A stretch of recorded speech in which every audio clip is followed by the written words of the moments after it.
대림절이 시작되었습니다. 대림절은 라틴어로 아드벤투스라는 단어가 사용됩니다. 아드벤투스란 말은 come 오다라는 뜻입니다. 그래서 대림절은 기다림의 절기입니다. 주님 오심을 기다리는 절기입니다. 성탄절 4주 전부터 주님의 오심을 간절히 기다리며 4개의 촛불을 밝히면서 주님을 기다리는 절기가 바로 대림절입니다. 대림절에 밝히는 촛불은 첫 번째 의미가 있습니다. 감사의 촛불입니다. 한 해 동안 받은 모든 은혜에 감사하는 촛불입니다. 촛불 안에 들어있는 은혜를 발견하는 아름다움이 있습니다. 두 번째 촛불은 참회의 촛불입니다. 말로만 용서하고 마음으로 용서하지 못한 죄를 참회합니다. 말로만 기도하고 섬김과 나눔의 삶을 살지 못한 죄를 참회합니다. 촛불 속에 녹아르는 눈물을 봅니다. 세 번째 촛불은 평화의 촛불입니다. 세계의 평화, 나라의 평화, 가정의 평화를 기도합니다. 사람들끼리 서로 양보하고 사람을 온유함으로 대함으로 평화로 만들어갑니다. 촛불 속에 평화의 꿈을 꾸는 것이 세 번째 촛불입니다. 네 번째 촛불은 희망의 촛불입니다. 새로운 한 해를 희망하는 촛불입니다. 새로운 한 해가 선물임을 기억하며 촛불 안에 들어있는 희망을 보게 되는 것이 바로 이 네 가지 촛불입니다. 우리는 대림절을 이런 정신을 가지고 기다려야 됩니다. 오늘 본문을 보게 되면 하나님 말씀합니다. 우리가 사는 세상에는 고통이 많습니다. 19절에 말합니다. 내 고초와 재난 곧 쑥과 담즙을 기억하소서라고 에레미야는 외치고 있습니다. 에레미야 선자는 바벨론 조국에 멸망당한 조국의 현실을 보며 외칩니다. 내 고초, 내 재난 곧 쑥과 담즙을 기억해 주십시오. 인생살이에 고초가 있습니다. 재난이 있습니다. 이것을 성경은 쑥과 담즙으로 표현하고 있습니다. 독초와 쓸개 같은 것이 인생입니다. 인생에 고난이 있습니다. 고난이 다가오면 사람은 낙심하게 된다고 오늘 성경 20절은 증언합니다. 내 마음이 그것을 기억하고 내가 낙심이 되어오니. 사람은 근본적으로 고난과 역경이 오면 낙심하게 돼 있어요.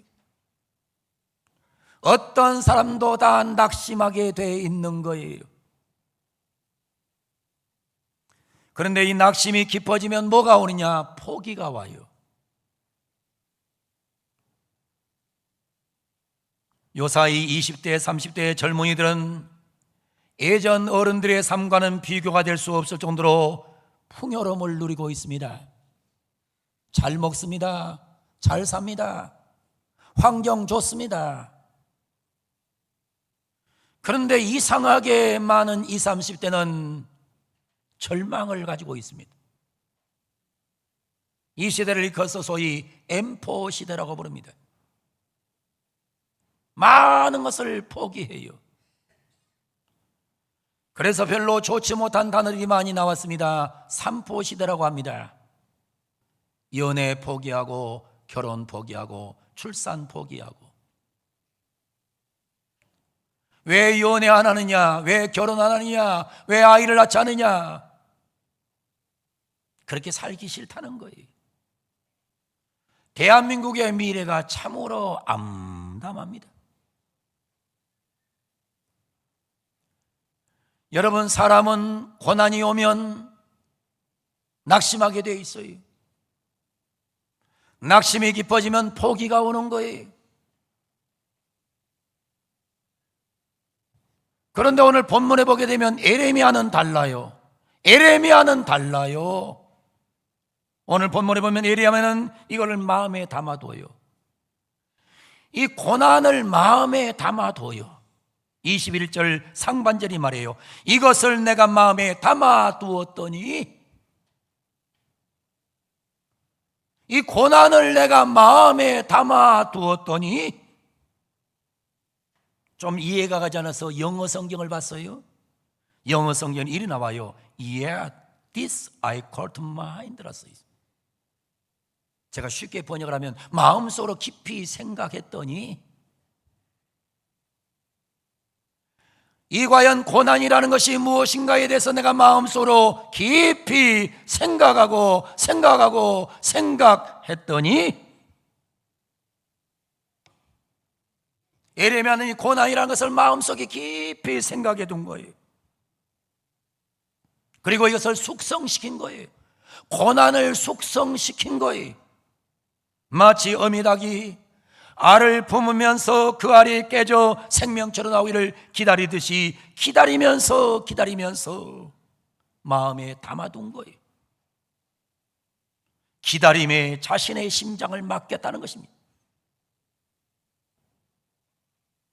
여러분, 고난이 올 때에 낙심하지도 않았고 고난이 올 때 포기하지도 않았어요. 예레미야는 고난이 올 때 이 고난을 마음에 담아두었어요. 기다림에다가 내 인생을 맡겼던 거예요.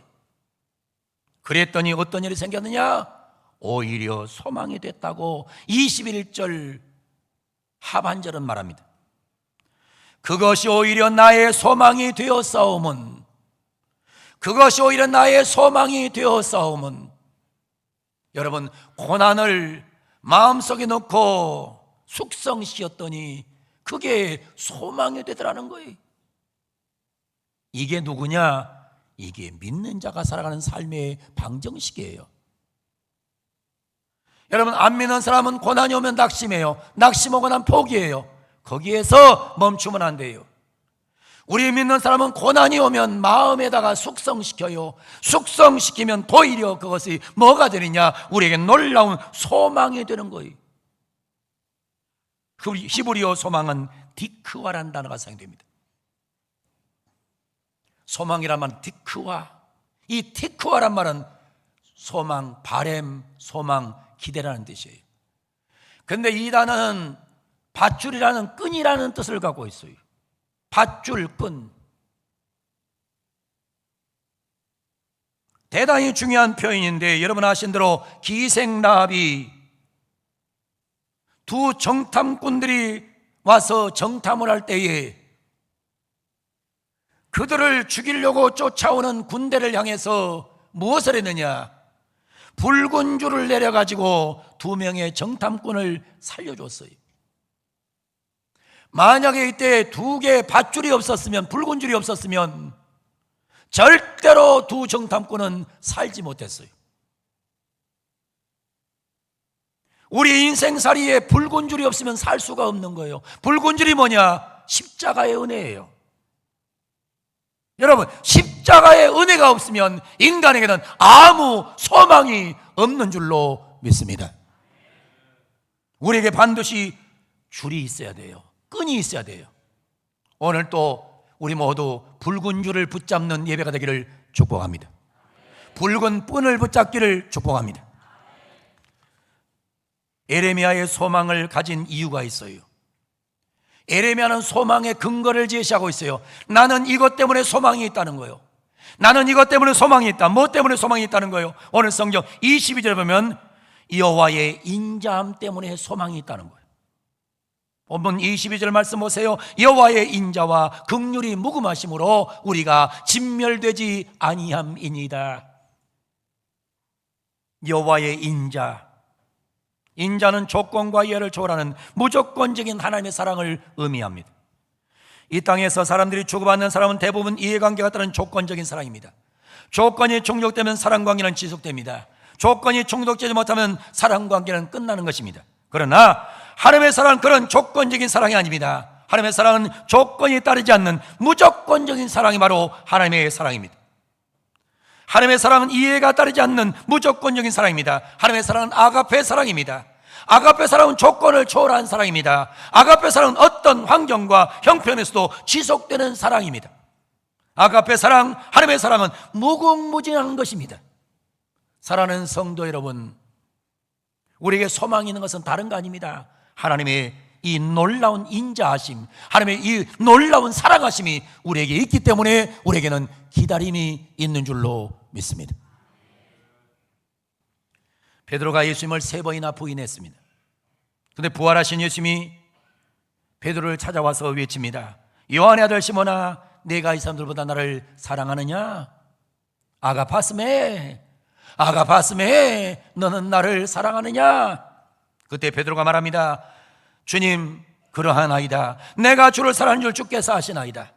예수님은 그때 말씀하셨습니다. 내 어린 양을 먹이라. 예수님은 베드로를 용서하시고 치유하시고 회복시켜서 그를 위대한 사도로 사용했습니다. 베드로가 위대하게 쓰임받은 이유는 하나님의 위대한 사랑의 근거를 두고 있는 것입니다. 사랑하는 성도 여러분, 오늘 또 하나님은 우리를 사랑하십니다.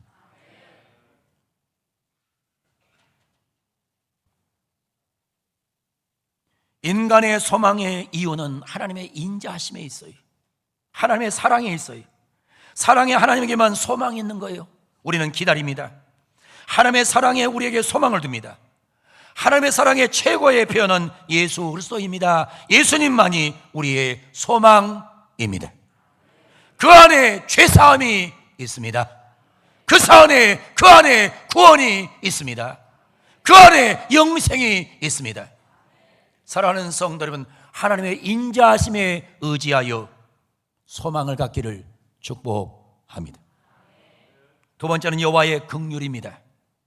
긍휼은 저주받아 마땅한 자에게 저주를 중단하고 불쌍히 여기는 것이 바로 긍휼입니다. 유대 백성들은 우상 숭배를 했습니다. 온갖 부도가다간 죄악 속에 빠져 살았습니다. 그들은 하나님을 버렸습니다. 하나님을 인정하지 않았습니다. 하나님을 떠났습니다. 그들은 하나님 없이 살았습니다. 우상 숭배 속에 살았습니다. 죄악 속에 살았습니다. 그들은 하나님의 심판과 저주를 통해서 마땅히 죽어야 될 백성들이 유대 백성들이었습니다. 그러나 하나님은 이 유대 백성들을 놀라운 하나님의 긍휼하심으로 살려주셨습니다. 인간이 살 수 있는 비결은 하나님의 긍휼밖에 없는 줄로 믿습니다. 예레미야서 3장 31절에서 33절 보면 이렇게 말씀해요. 이는 주께서 영원토록 버리지 아니하실 것임이며 그가 비록 근심하게 하시나 그의 풍부한 인자하심에 따라 긍휼히 여기실 것임이라. 주께서 인생으로 고생하게 하시며 근심하게 하심은 본심이 아니로다. 하나님은 오늘 우리를 긍휼히 여겨주시는 줄로 믿습니다. 디모데전서 1장 12절에서 14절 보면 바울은 말합니다. 나를 능하게 하신 그리스도 예수 우리 주께 내가 감사함은 나를 충성되이 여겨 내게 직분을 맡기심이니 내가 저는 비방자요 박해자요 폭행자였으나 도리어 긍휼을 입은 것은 내가 믿지 아니할 때 알지 못하고 행하였습니다. 우리 주의 은혜가 그리스도 예수 안에 있는 믿음과 사랑과 함께 넘치도록 풍성하였도다. 바울이 바울 될 수 있던 것은 다 자기의 잘남이 아니었어요. 자기의 똑똑함이 아니었습니다. 하나님의 놀라운 긍휼이었습니다. 에베소서 2장 4절 5절 보면 이런 말합니다. 긍휼이 풍성하신 하나님이 우리를 사랑하신 그 큰 사랑을 인하여 허물러 죽은 우리를 그리스도와 함께 살리셨고 너희는 은혜로 구원을 받은 것이라. 할렐루야. 인간이 살 수 있는 것은 하나님의 인자하심과 하나님의 긍휼하심밖에 없다고 오늘 예레미야는 외치고 있는 거예요. 사랑하는 우리 성도 여러분, 기다림은 최고의 복입니다. 생명이 있는 동안은 아직 희망이 있습니다. 라틴어에 이런 말이 있습니다. 스펠로 스펠라, 스펠로 스펠라, 스펠로 나는 희망한다. 당신도 희망하라 했습니다.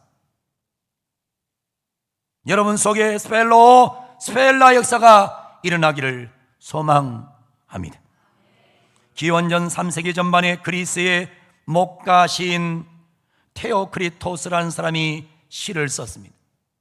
이후에 고대 로마 정치가요 철학자요 웅병자였던 키켈로라는 사람이 외쳤습니다. 둠 스필로 스펠로, 돔 스필로 스펠로, 숨 쉬는 한 희망이 있다. 여러분 숨을 쉬는 한 희망이 있다고 외치고 있는 것입니다. 절대로 희망을, 소망을 잃어버리지 않기를 축복합니다. 기다리는 사람에게는 납심이 변하여 소망이 됩니다. 포기가 변하여 희망이 됩니다. 기다림의 심장을 맡기는 우리가 되기를 축복합니다. 대림절은 예수님을 기다리는 절기입니다. 이런 말이 있습니다. 가장 좋은 악기는 가장 높은 산꼭대기에서 모진 풍파를 견뎌낸 나무의 북쪽 가지를 잘라서 사용해야 재질도 단단하고 그윽한 소리도 낸다 그랬어요. 잘 들으셔야 돼요. 가장 좋은 악기는 가장 높은 산꼭대기에서 모진 풍파를 견디는 나무의 북쪽 가지를 잘라서 사용해야 재질도 단단하고 그윽한 소리도 낸다는 거예요. 고난이 없이, 고통이 없이 위대한 인물은 나오지 않는 거예요. 여러분 속에 아무리 고난이 있어도 좋은 악기를 만들기 위한 하나님의 과정인 줄로 알고 소망 속에 주님을 기다리기를 축복합니다. 여러분, 이런 말이 있어요. 의학계에 크게 공헌한 606 페니실린은 605자리에 쓰다린 실패 뒤에 찾은 성공의 이름이다 그래요. 여러분, 페니실린이 안 나왔으면 정말 인간은 고통 속에 살아갈 수밖에 없어요. 근데 606이 나오기까지는 605번의 실패가 있었다는 거예요. 여러분들은 이 사실을 기억하고 605번이 실패하더라도 606번의 기다림을 통해서 기적을 만들어 가신 하나님을 바라보기를 원합니다. 순도 99.9%의 정금이 나오기까지는 광산에 스kin한 광산을 잘게 깨어서 부수어 씻고 끓이는 과정을 거쳐야 한다고 말합니다. 여러분, 순금은 함부로 나오는 게 아닙니다. 순금은 엄청 고통 속에서, 고난 속에서 나오는 것입니다. 여러분 인생살에 고난이 있다고 포기하거나 절망하거나 넘어지거나 쓰러지지 말고 여러분 하나님의 은혜를 기다리면서, 하나님의 놀라운 능력을 기다리면서, 주님을 기다리면서 소망 중에 나아가는 성도가 되기를 원합니다. 영국 격언에 이런 말이 있어요. 잔잔한 바다에서는 좋은 뱃사공이 만들어지지 않는다. 잔잔한 바다에서는 좋은 뱃사공이 나올 수가 없는 거예요. 여러분, 거친 바닷가에서 좋은 뱃사공이 나오는 거예요. 고난이 있고 역경이 있다고 포기하지 마세요. 쓰러지지 마세요. 여러분, 기다림에다가 여러분의 심장을 던져 놓기를 원합니다. 우리는 어떤 상황, 어떤 형편, 어떤 환경에서도 우리는 이 대림절 절기에 예수님을 기다리기를 원합니다. 기다림에 나의 심장을 던져버리기를 원합니다. 그러다가 우리 모두 다시 한번 주님과 만나고 주님과 더 깊이 사랑하고 주님에게 더 깊이 빠져서 주님을 깊이 닮아가서 주님의 모습을 세상 속에 보여주는 아름답고 멋진 신자로 태어나는 대림절을 만들어가기를 축복합니다. 영국의 유명한 배우였던 오드리 헵번이라는 사람이 있어요. 오드리 헵번이 자녀에게 남겼던 유언이 유명해요. 근데 사실은 그 오드리 헵번이 남긴 유언은 샘 레벤슨이라는 사람이 쓴 시를 평소에 좋아해가지고 자꾸 외쳤는데 이게 유언이 됐어요. 그 시 제목은 Time Tested Beauty Tips란 제목이에요. 시간이 알려주는 아름다움의 비결이라는 시인데 그 내용을 제가 잠깐 소개하고 싶어요.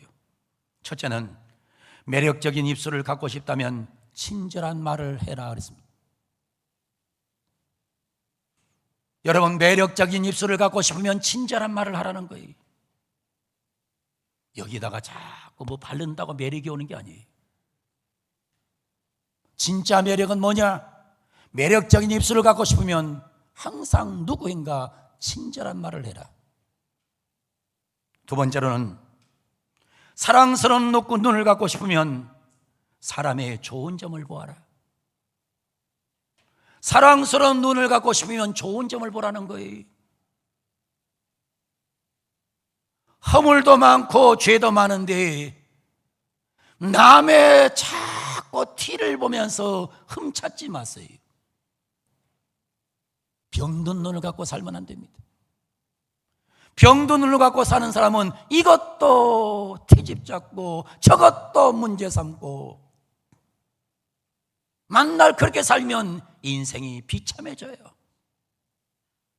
여러분의 눈으로 좋은 것을 보셔서 항상 사랑스러운 눈이 되기를 축복합니다.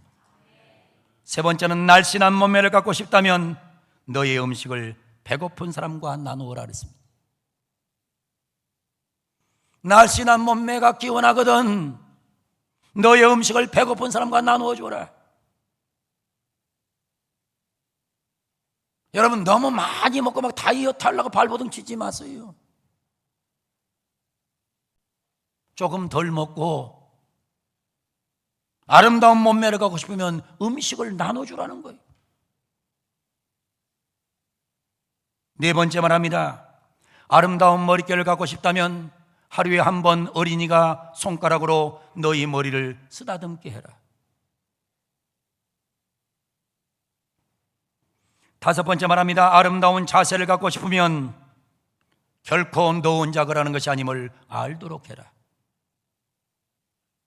여섯 번째 말합니다. 물건보다 사람이 회복되어야 하고 새로워져야 하고 활기를 얻어야 하고 깨우쳐져야 하고 구원받고도 구원받아야 한다.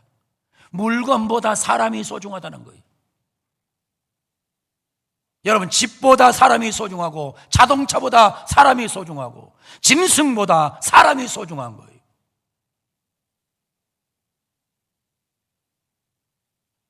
그래서 여러분 물건보다 사람이 회복되어야 되고 새로워져야 되고 활기를 얻어야 되고 깨우쳐져야 되고 그들이 구원받고 또 구원받아야 된다.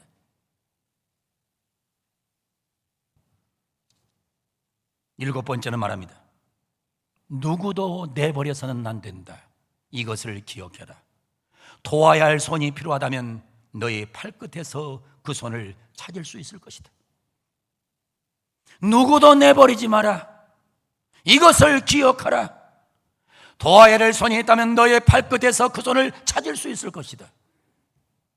어떤 영혼도 버리면 안 되는 거예요. 어떤 영혼도 내버리면 안 되는 거예요. 우리 하나님이 나를 향해서 사랑과 긍휼을 베풀어 준 것처럼 우리도 다른 사람에게 긍휼을 베풀어 많은 사람을 구원시키는 복된 아름다운 대림절 기간이 되기를 축복합니다. 마지막에 이렇게 말합니다. 나이가 들어감에 따라 너는 손이 두 개라는 것을 발견하게 될 것이다. 하나는 너 자신을 돕는 손이요 다른 하나는 다른 사람을 돕는 손이다. 나이가 들어가면 너의 손이 두 개라는 것을 발견해. 누군가가 도와줘야 살아. 나이가 들면 하나는 너를 돕는 손이요 하나는 다른 사람을 돕는 손이다. 요즘 제 아내가 오른손이 부러져 가지고 한쪽 손을 못 쓰니까 한쪽 손으로 살라니까 굉장히 힘든가 봐요. 여러분 두 손 갖고 있는 것을 감사하시고 한 손 가지고 여러분을 위해서 사용하시고 한 손 가지고 다른 사람을 위해 사용하는 이런 복된 대림절 기간 되기를 축복합니다. 오늘 우리 하나님은 우리에게 말씀합니다. 내게 고난이 있느냐? 내게 고난이 있느냐? 낙심하지 마라. 포기하지 마라. 기다림에 내 심장을 내게 맡기라. 주님에게 여러분의 심장을 맡기는 복된 대림절 되기를 원합니다.